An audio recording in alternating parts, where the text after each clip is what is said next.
All right. Hello and welcome to this week's OCD and Anxiety FAQ, or frequently asked questions. My name is Matt Cotty, and I'm the founder of Restored Minds and the creator of the AAA Response.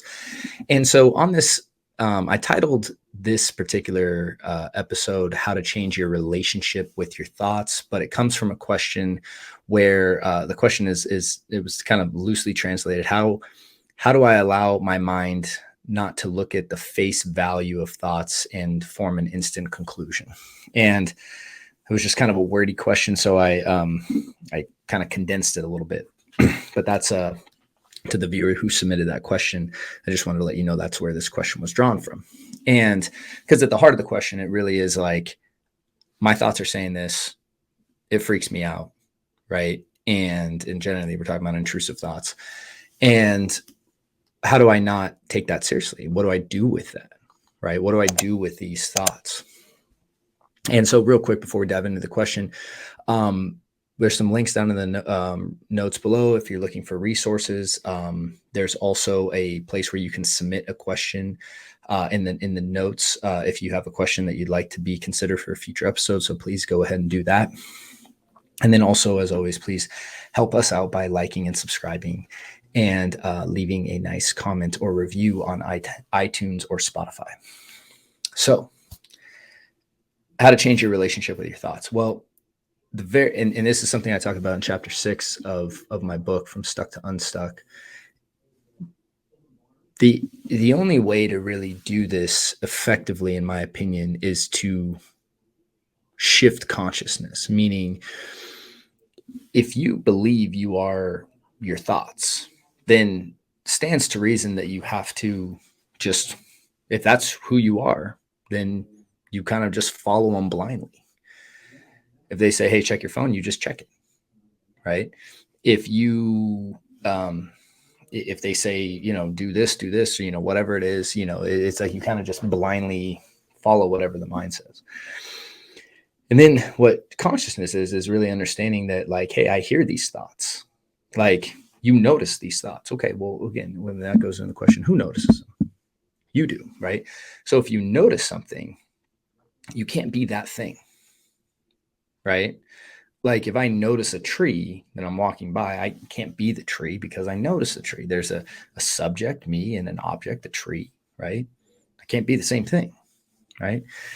And same thing, like I notice a song playing. I'm not the song. I notice the song. I hear the song. Same thing with the voice in the mind, right? Like, my mind is saying this. Well, how do you know? Well, I hear it. Oh, right. You hear it. Has your mind ever been quiet? Well, it must be, because you can contrast the idea of I have a noisy mind to not. So if you only had a noisy mind, you would never know anything different. Does your mind say stuff you like sometimes? Yeah. Because I know that because it's saying stuff I don't like right now, right? This is a much higher concept here, and people way smarter than me teach this way better. Let's be very clear on that. One of my personal favorite people to listen teach on this is Michael Singer, who wrote The Untethered Soul and The Surrender Experiment and Living Untethered. And he talks about this idea of witness consciousness. Another person, Eckhart Tolle. And then there's obviously, I'm sure, plethora of people that are much better resources than myself to talk about these higher concepts of consciousness.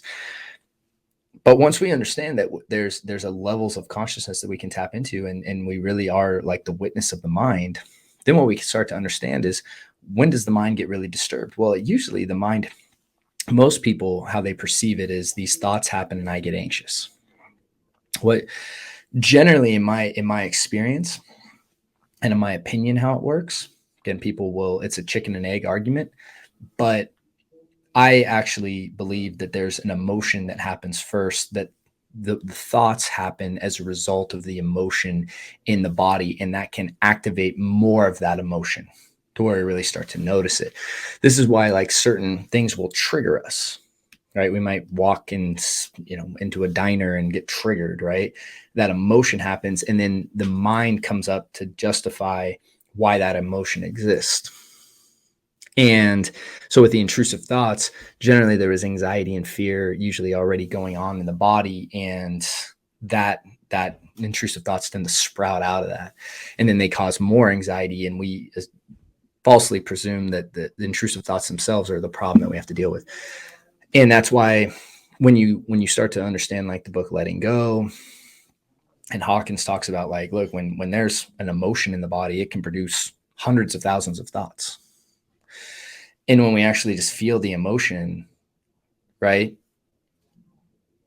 that's what allows the dissolving of it. And actually, when we feel the emotion around like an event, the event just can really just so essentially, like, the argument is in a lot of ways that a lot of what actually is stored in the body is not stored in the mind, but actually in like the nervous system.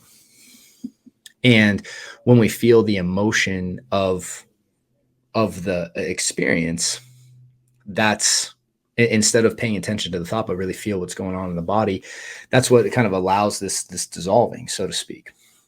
And we go deep into this in TBC, of course, because this is like the real heart of a lot of the work. But the point being is that to change your relationship with your thoughts, or how do you not take thoughts at face value, just you start paying attention with how wild your mind really is. Look at how much it tells you to check your phone, right? And try not doing it.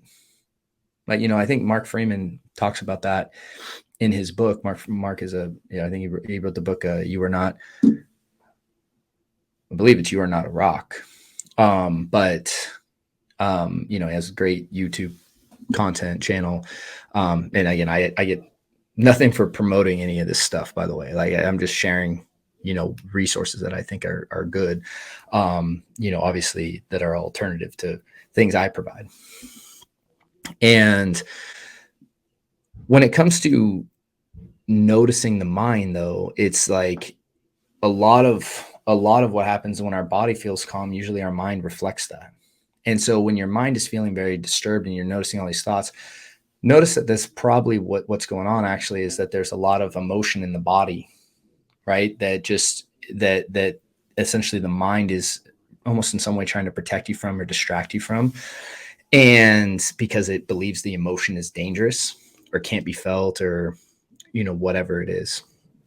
And we're talking about very basic emotions: fear, abandonment, loss, pain, shame, guilt, right? All that stuff. And they're not fun feelings, but they are just feelings. They're not you either, right? You're just conscious of these feelings in your body, and you're still the consciousness. So the way to change your relationship with your thoughts, in my experience, the best way to do that and not take them at face value is understand that that's not you in the first place. And by doing that, then we can really start to, like, I don't need to listen to what the mind says. I'm just here, right? And it might be saying, it might be saying all sorts of things, and that's why, when you really start to change from that level of consciousness, I think that's the most effective way to go about this. So I know it was, a bit of a higher discussion in this particular episode, but I hope that it's helpful in addressing this question. And again, if you guys have questions that you'd like answered, please submit them. Just write down in the notes. There's a link. All you need to do is submit, and we'll review it, or we'll consider it and review it for a future episode. So with that said, thank you for hanging out today. I hope this was helpful, and please help us out again by liking and subscribing.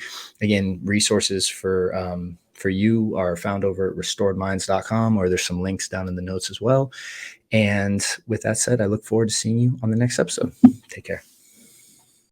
Hey there, hope you enjoyed that recent video. We really would appreciate your support real quick if you could like and subscribe to our channel. And if you're looking for help with OCD and anxiety, please check out the links below or visit restoredminds.com, as we'd be happy to help you on your journey. Thanks so much.